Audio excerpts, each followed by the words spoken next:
Oke,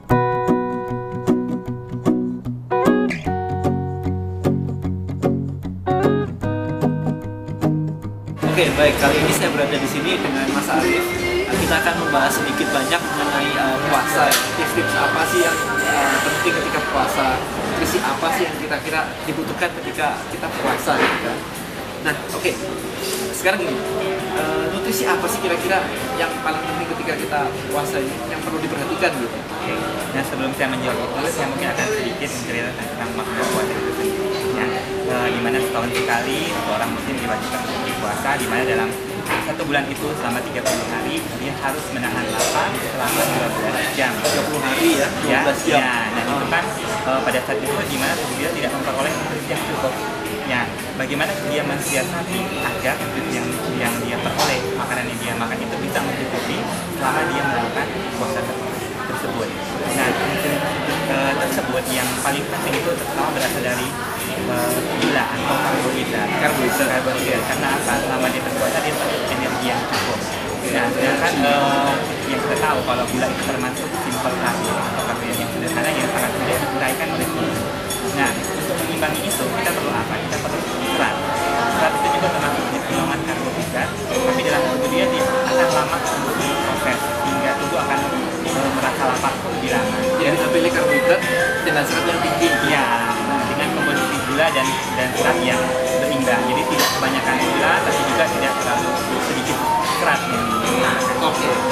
Dan juga selain itu kita perlu protein yang cukup, karena pada waktu puasa akan terjadi penurunan gula dalam darah kita. Jika tubuh kita kekurangan energi yang diambil itu dari protein, artinya itu bisa penurunan massa otot karena tubuh akan mengambil energi dari protein selain dari lemak. Karena puasa 12 jam itu tadi ya. Kemudian kalau misalkan untuk protein itu yang disarankan apa nih? Nah, untuk protein itu kan ada banyak golongannya. Nah, kita dapatkan protein yang punya kualitas yang baik. Yang punya kualitas yang baik itu artinya apa?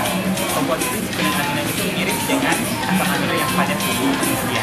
Ya, contohnya itu pada sumber bahan makanan yang ikan dari daging ayam, daging ayam dan juga daging-dagingan. Bisa juga kalau misalnya kita peroleh dari kacang-kacangan. Oke. Oh, yang vegetarian mungkin? Ya. Oke, baik. Kemudian ini tips untuk buka puasa. Ketika kita buka puasa, ada saran mungkin untuk pemilihan makanan apa gitu ya sebaiknya? Untuk buka puasa, ya selama sehari kita kan benar-benar tidak ada energi yang masuk, ya. Gimana kita merestor kembali gula dalam darah kita? Selama kita konsumsi bahan makanan yang banyak mengandung karbo simpel atau karbohidrat simpel seperti gula. Nah, gula itu terdapat pada bahan makanan seperti apa? Misalnya kita suka teh manis, ya itu kita bisa peroleh gula dari itu. Kita juga bisa minum dari jus buah. Karena dari segi agama itu di sunnah Rasul itu kita disunahkan untuk berbuka puasa dengan buah yang matang di pohon. Ya, itu merupakan karena apa? Itu karena dalam buah tersebut terkandung fruktosa dan glukosa yang baik untuk mengembalikan kadar gula dalam darah. Nggak apa-apa ya dengan karbohidrat simpel seperti itu? Nggak apa-apa sementara. Karena yang terjadi pada masyarakat kita sebenarnya mereka tuh ada kebiasaan yang salah. Mereka berbuka puasa itu langsung dengan makanan yang besar. Oh, langsung makan besar itu ya? Makan besar. Makan malam. Tapi seharusnya bisnisnya memang berbuka puasa. Dia pertama untuk menormalkan kadar gula darahnya dulu dengan makanan yang simpel karbo. Setelah kadar gula darahnya normal, dia kan akan melanjutkan dengan melaksanakan sholat maghrib. Nah, setelah sholat maghrib itu baru dia bisa mengkonsumsi bahan makanan ataupun makan besar. Jaraknya? Jaraknya itu sekitar 15 sampai 30 menit.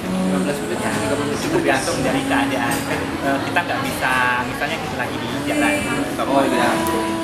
Tapi kalau misalkan sudah berbuka puasa di rumah, kemudian untuk makan malam, jaraknya gimana? Memang disarankan 15 sampai 30 menit gitu. Soalnya gini, kalau sesudah maghrib kita akan melaksanakan ibadah sholat tarawih itu kan sekitar 1 jam. Kita punya waktu untuk makan malam. Ya, saya sarankan 30 menit karena kita perlu waktu sekitar 30 menit untuk istirahat sebelum kita melaksanakan aktivitas sholat tarawih.